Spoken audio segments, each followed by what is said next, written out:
Damai sejahtera Allah yang melampaui segala akal akan memelihara hati dan pikiranmu di dalam Kristus Yesus Tuhan kita. Amin. Selamat Paskah untuk kita. Kiranya sukacita Paskah tidak membuat kita surut semangat untuk beribadah kepada Tuhan. Firman Tuhan yang menyapa kita di hari Paskah ini tertulis dalam Injil Matius pasal 28 ayat 1 sampai dengan ayat 10. Saya baca untuk kita.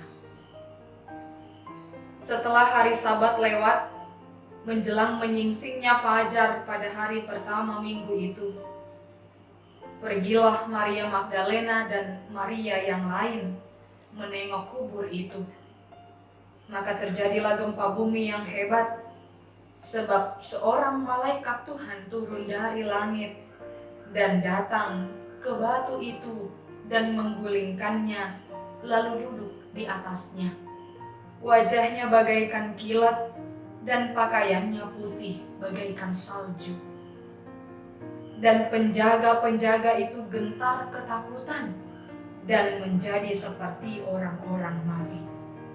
Akan tetapi malaikat itu berkata kepada perempuan-perempuan itu, "Janganlah kamu takut, sebab aku tahu kamu mencari Yesus yang disalibkan itu. Ia tidak ada di sini, sebab ia telah bangkit, sama seperti yang telah dikatakannya. Mari, lihatlah tempat ia berbaring. Dan segeralah pergi dan katakanlah kepada murid-muridnya bahwa ia telah bangkit dari antara orang mati. Ia mendahului kamu ke Galilea, di sana kamu akan melihat dia. Sesungguhnya aku telah mengatakannya kepadamu."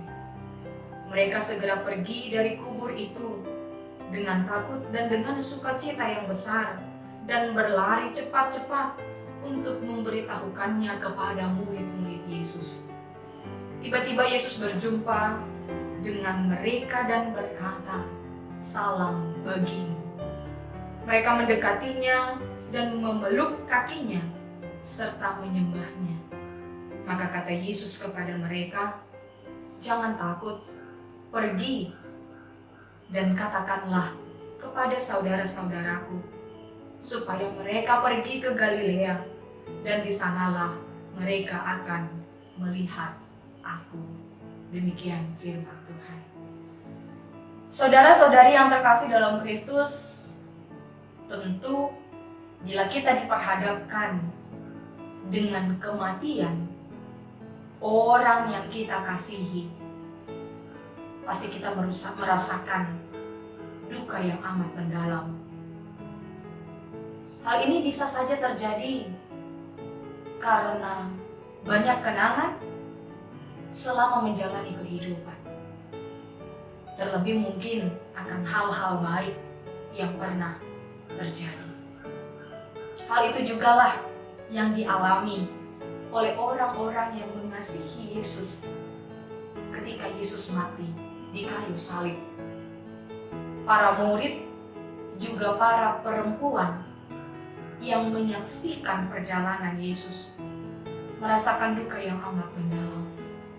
Sebab banyak hal yang telah mereka lakukan bersama-sama dengan Yesus. Banyak hal yang baik yang diingat dari Yesus. Oleh karena kasih yang begitu besar, kasih yang begitu amat mendalam, itulah yang membuat mereka mengingat Yesus, sehingga para perempuan itu merasa perlu untuk pergi ke kubur Yesus pada hari yang ketiga. Mereka adalah Maria Magdalena dan Maria lainnya, seperti yang diberitakan dalam ayat yang pertama. Menurut Injil Markus, mereka pergi pagi-pagi dengan membeli rempah-rempah untuk meminyaki Yesus. Namun, terjadi hal yang aneh di luar dugaan mereka. Terjadilah gempa bumi pada waktu itu yang pernah juga terjadi saat Yesus mengalami kematiannya. Lalu turunlah malaikat Tuhan dari langit dan menggulingkan batu kubur itu dan duduk di atasnya. Para penjaga dan para perempuan di sana waktu itu merasakan gentar dan ketakutan. Namun malaikat mengatakan kepada para perempuan agar mereka tidak takut, dan malaikat itu memberitahukan bahwa Yesus telah bangkit dan tidak ada dalam kubur itu. Juga malaikat pada waktu itu mengajak para perempuan untuk melihat bahwa memang benar kubur Yesus telah kosong.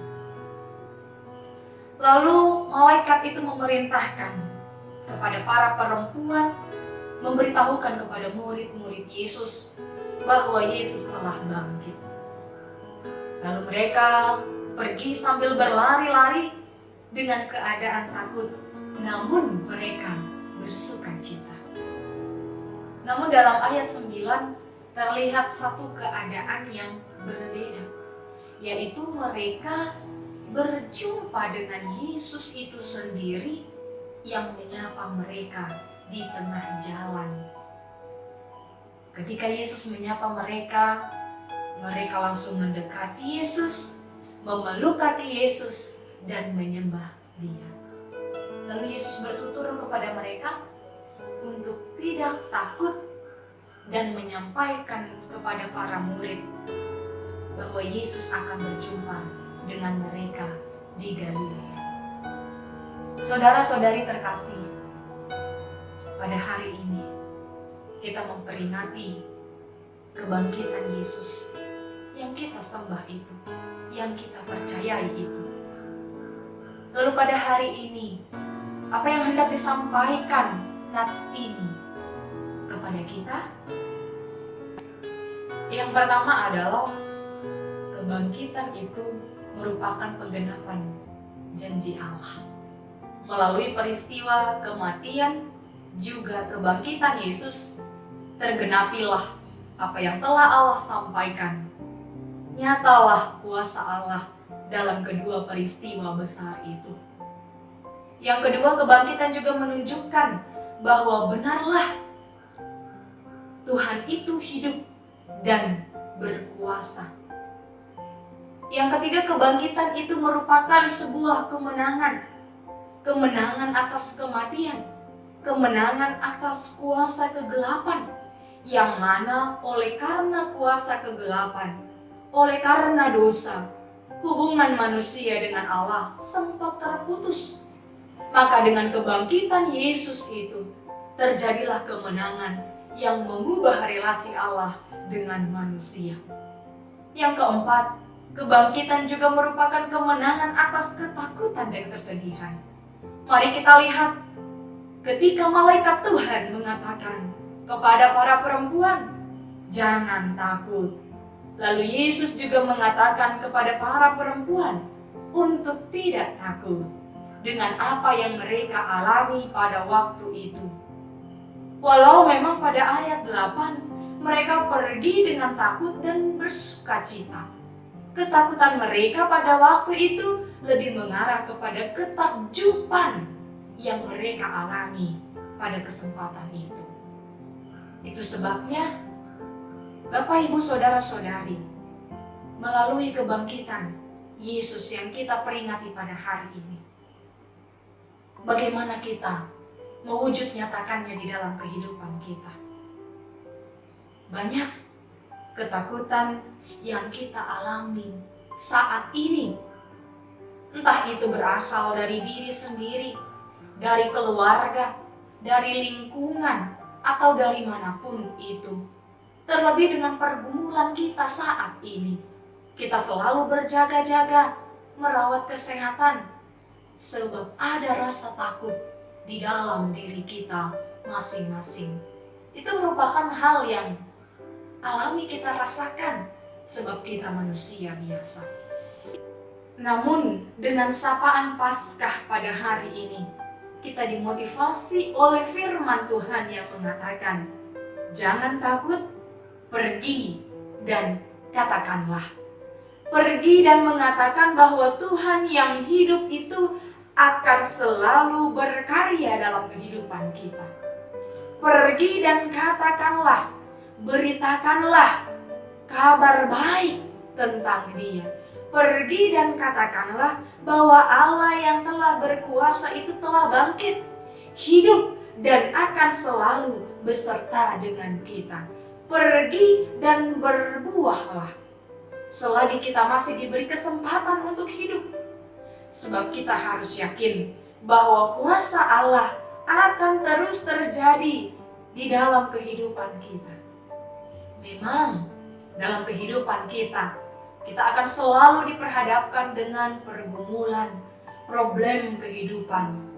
Namun, melalui Paskah hari ini, kita diajak untuk menghidupi panggilan kita sebagai orang-orang yang telah diselamatkan. Jangan takut, pergi dan katakan, selamat Paskah. Amin. Kita berdoa. Syukur bagimu Allah yang memberi kami kehidupan sampai pada kesempatan hari ini. Kami masih boleh Engkau berikan waktu untuk memperingati hari kebangkitan Yesus. Biarlah Tuhan, dengan peringatan hari ini, iman kami boleh semakin kuat, semakin tangguh. Juga kami telah Engkau bekali dengan firman yang telah bersapaan dengan kami. Kiranya Tuhan, itu menjadi sumber kuat kami untuk kami boleh menjalani kehidupan kami sehari-hari. Walaupun Tuhan dalam kesempatan ini kami beribadah dari rumah kami masing-masing, kiranya Bapa itu tidak mengurangi sukacita kami untuk beribadah, memuji, memuliakan nama-Mu. Sebab Tuhan, kami tahu Engkau melihat setiap hati yang benar-benar tulus ikhlas beribadah kepadamu. Tuhan, terima kasih sebab Engkau telah bangkit. Kau memenangkan kematian Tuhan. Kau mengalahkan kuasa kegelapan dosa. Kau menjadi perantaraan hubungan antara kami manusia dengan Allah, sehingga tercipta relasi yang baik. Sebab Engkau telah mengalahkan maut, menyelamatkan kami, menebus dosa-dosa kami orang berdosa. Sungguh-sungguh kami bersyukur untuk semua itu ya Bapa. Terima kasih karena telah mengirim anakmu Yesus Kristus yang telah berkarya di dunia ini. Biarlah Tuhan, kami pergi memberitakan kabar baik tentang Engkau. Berbuah di dalam kehidupan kami. Mewujud nyatakan apa yang Tuhan kehendaki dalam kehidupan kami. Dalam kesempatan ini Tuhan, di hari ini Tuhan, tak lupa kami terus-menerus membawa di dalam doa kami para pelayan Tuhan, dimanapun mereka berada, yang memberitakan kabar baik, yang melayani Engkau. Bapa, beri kekuatan kepada mereka, sebab tanpa kekuatan dari Tuhan, kami tidak memiliki apa-apa. Kami tidak berdaya untuk memberitakan Injil-Mu. Tak lupa Tuhan, dalam kesempatan ini, kami juga mendoakan para pemimpin bangsa dan negara kami, para pemimpin-pemimpin yang ada di dunia ini Tuhan, yang sedang bergumul menghadapi virus yang saat ini terjadi. Tuhan, Kau berikan kuat, kebijaksanaan, hikmat kepada mereka untuk mampu memimpin bangsa dan negara. Kiranya Tuhan, melalui pekerjaan yang Tuhan percayakan kepada mereka, mereka juga boleh melayani Engkau dengan sepenuh hati mereka. Tak lupa Tuhan, kami berdoa untuk para tim medis, dokter, perawat, semua mereka Tuhan, yang mempertaruhkan nyawanya untuk memberikan pelayanan yang terbaik melalui pekerjaan mereka. Tuhan, berkati keluarga mereka. Bila mereka masih belum bisa bertemu dengan keluarga, harus terpisah jarak dan waktu, sungguh kami menyerahkan mereka hanya ke dalam tangan pengasihan Tuhan. Tak lupa Tuhan, kami juga berdoa untuk para korban yang terkena virus ini Tuhan, di berbagai rumah sakit. Tuhan, berkati mereka, Tuhan pulihkan mereka. Terlebih Tuhan, untuk keluarga yang ditinggalkan melalui kematian oleh peristiwa ini. Kami percaya hanya Tuhanlah sumber penghiburan di dalam kehidupan mereka. Bapa, di dalam kehidupan kami sering merasa takut. Tapi biarlah Tuhan, dengan firman yang telah kami dengar. Kami boleh menjalani hari-hari kami dengan penuh sukacita. Biarlah Tuhan, kami terus-menerus takjub dengan kuasa-Mu di dalam hidup kami. Tak lupa kami membawa dalam doa kami orang-orang yang kami kasihi, yang mengasihi kami, dimanapun mereka berada ya Bapa. Lindungi mereka, sertai mereka. Tuhan, inilah doa permohonan kami hanya kepadamu. Di dalam nama Yesus kami bersyukur kepadamu. Amin.